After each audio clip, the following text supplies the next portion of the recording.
Hi guys, welcome back to my channel Lush Foliage. In today's video we are going to be talking about this absolutely beautiful plant.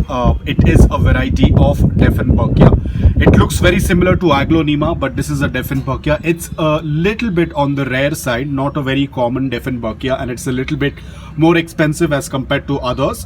Now you can see the beauty of this plant is this beautiful variegation, beautiful pattern on the leaves that tends to make this plant outstanding. Very rare to see an Dieffenbachia like this, but you can see the overall beauty of this plant. Now the care tips, it remains the same because of the variegation. This plant has to be kept in indirect bright light. Do not expose it to direct sunlight. Maybe early morning before 10 a.m, 9 a.m, direct sunlight, which is mild, is absolutely okay. But after that, please don't expose it to direct sunlight because that will damage the leaves. Indirect bright light is the key because otherwise the variegation will be lost. If you want to have a good amount of variegation on any plant, it has to be kept in indirect bright light.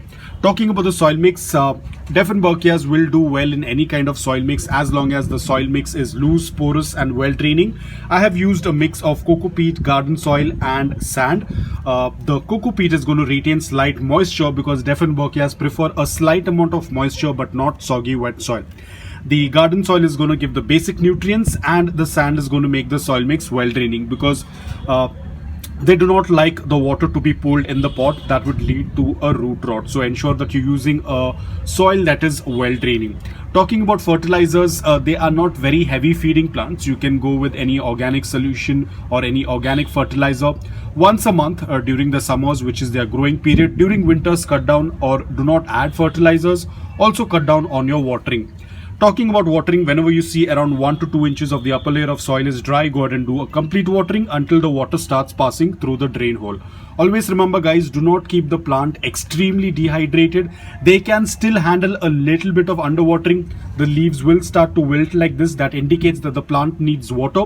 Do not wait any longer. Immediately hydrate the plant and do not have this habit of keeping your plants underwatered wherein they start to become droopy like this. That's not a very good sign. Overall, the plant will start to become unhealthy. Always have a balanced watering.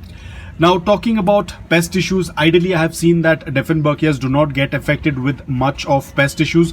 Maybe mealybugs or scale insects on the stem area, which you will have to get rid of at the early stage. Otherwise that will damage the plant. Don't wait for the last minute. You can go with any organic solution that you have been using all this while.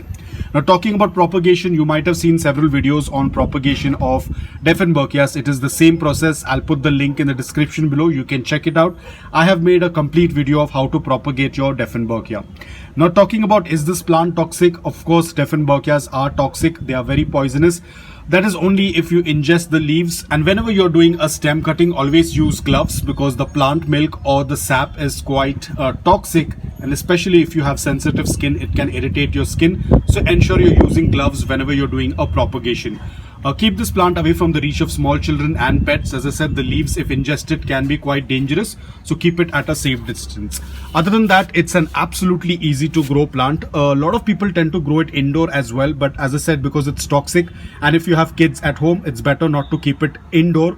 Or if you're keeping it indoor, ensure you're keeping it at a height so that the kids or the pets do not reach to it. Other than that, it's a very easy to grow plant. Not only this, any kind of Dieffenbachia, they're very easy to care, non-fussy plants. So I really love these plants. I have been adding a lot of Dieffenbachias in my collection because they're super easy to care, super easy to propagate and multiply. You can have a couple of plants in few months as and when you start doing either stem cutting or separating of the offsets. Both of the methods tend to work out really well.